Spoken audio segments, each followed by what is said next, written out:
Once upon a time, not so long ago, there was a little girl, and her name was Emily.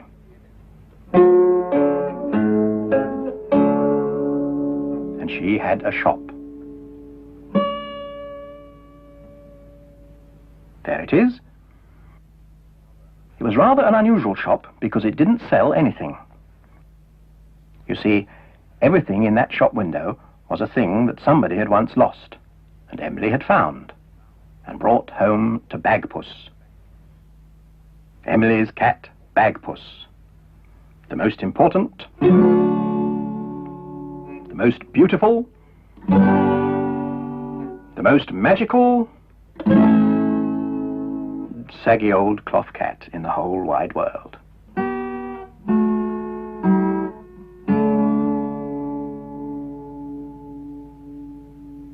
Well now, one day Emily found a thing. And she brought it back to the shop and put it down in front of Bagpuss, who was in the shop window, fast asleep as usual. But then Emily said some magic words. Bagpuss, dear Bagpuss, old fat furry catpuss, wake up and look at this thing that I bring. Wake up, be bright, be golden and light. Bagpuss, oh hear what I sing.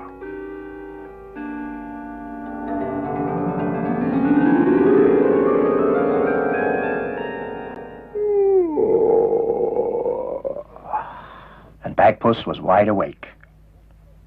And when Bagpuss wakes up, all his friends wake up too. The mice on the mouse organ woke up and stretched.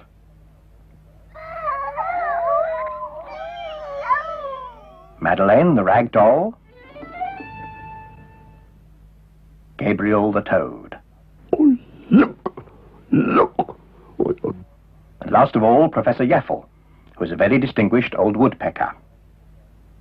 He climbed down off his bookend and went to see what it was that Emily had brought.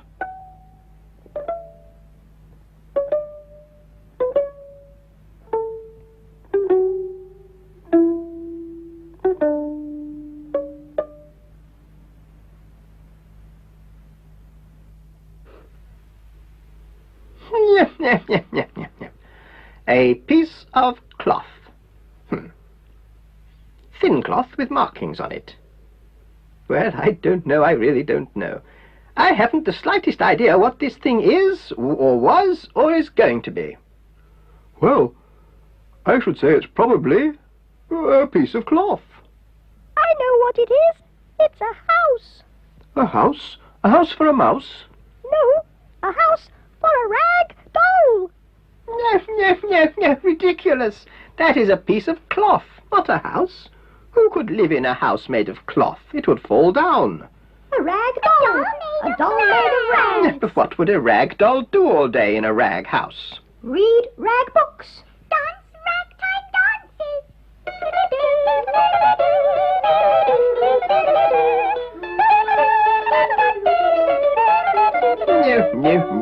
No. You are not being serious. This is a serious question. What would a rag doll do? What would he eat? Cloth sausages. No. Red flannel soup. No. Green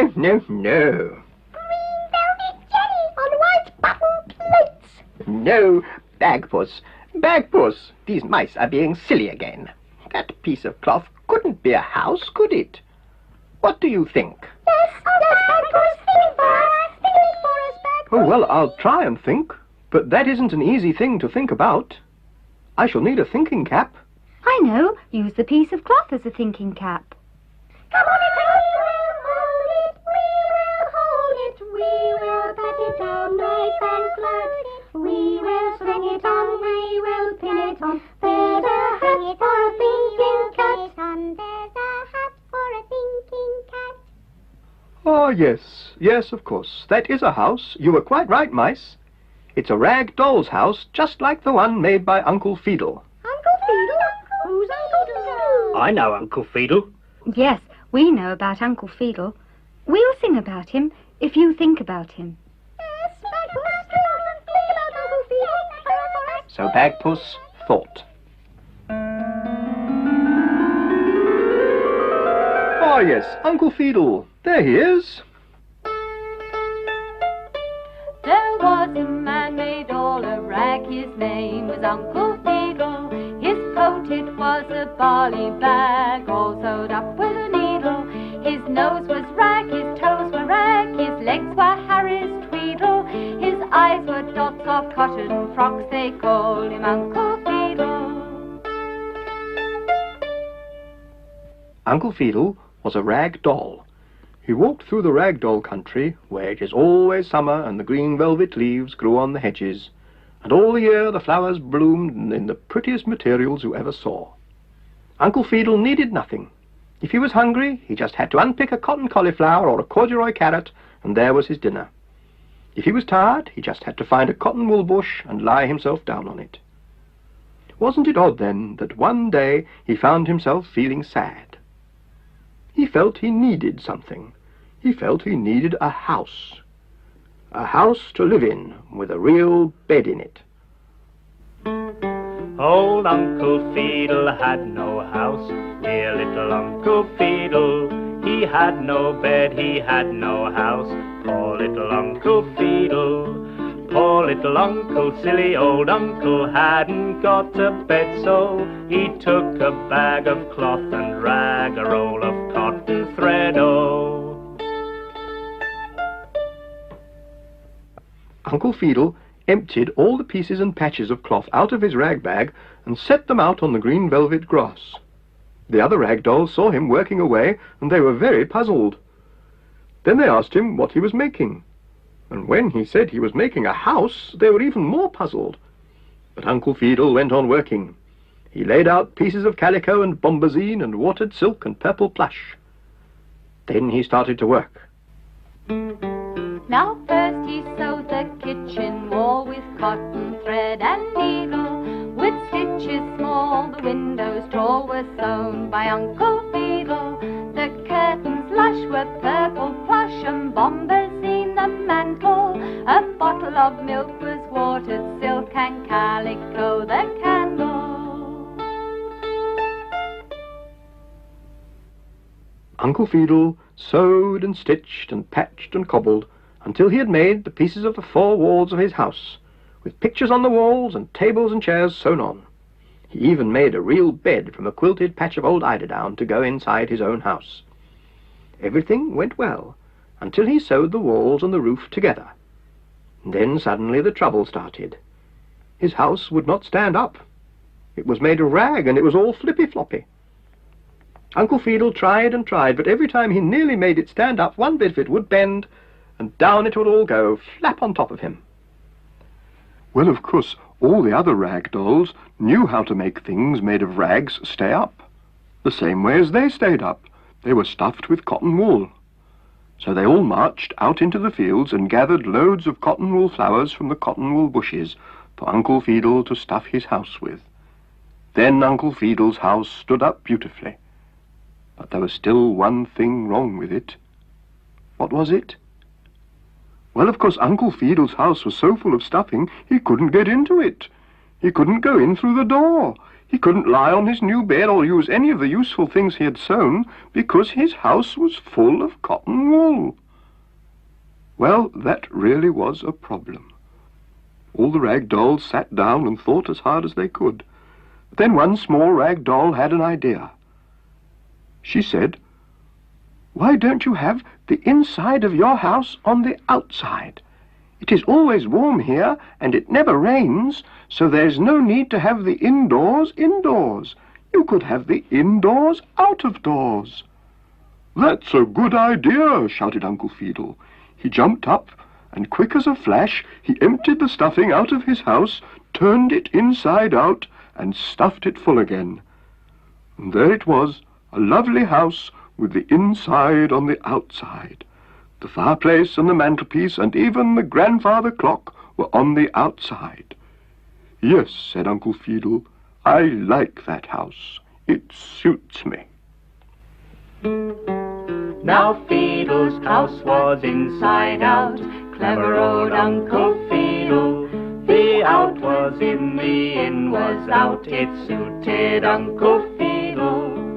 One more kitchen kitchen, one wall parlour, one wall was the bedroom. He laid his head on his quilted bed. Sleepy Uncle Feedle.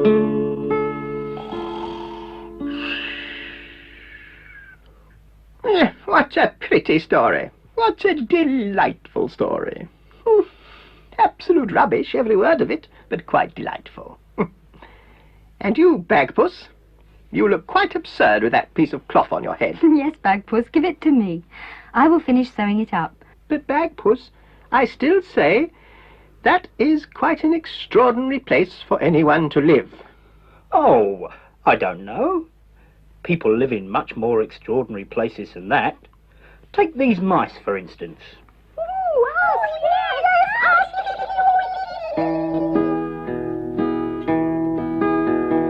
Mice, oh, tell us true. Tell us the place that is home for you.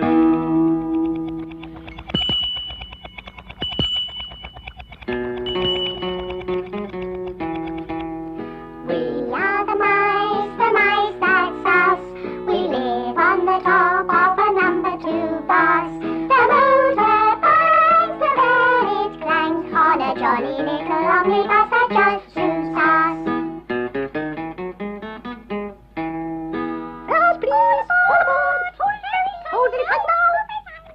Oh, ridiculous, ridiculous. Those mice are never serious. Yes, little Jenny Mouse. Madeleine, Madeleine, tell us true. Where is the house that belongs to you? Me? A house that belongs to me? No, this is where I live. I'm just Madeleine, a doll made of scraps. You'll find me in a cupboard or a box, perhaps. If my mice are near, then my home is here. Though sometimes I wish I had half a dozen laps. Yes, yes, I love you all, yes. But there are rather a lot of you. Oh, down you get, down you get. Here is the rag doll's house, all finished. Oh, yes, that is very handsome. That's not Uncle Feedle's house, because that one has the outside on the outside like an ordinary house. So the mice took cotton wool from the cupboard and they stuffed the little house with it. And when it was full of stuffing, they dragged it to the front of the window and left it there, so that if a homeless rag doll should happen to come past, he would see it there and come in and live in it. And so their work was done.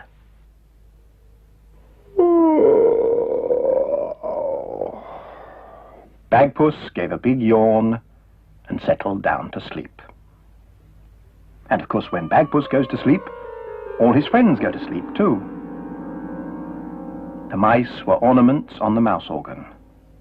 Gabriel and Madeleine were just dolls. And Professor Yaffle was a carved wooden bookend in the shape of a woodpecker.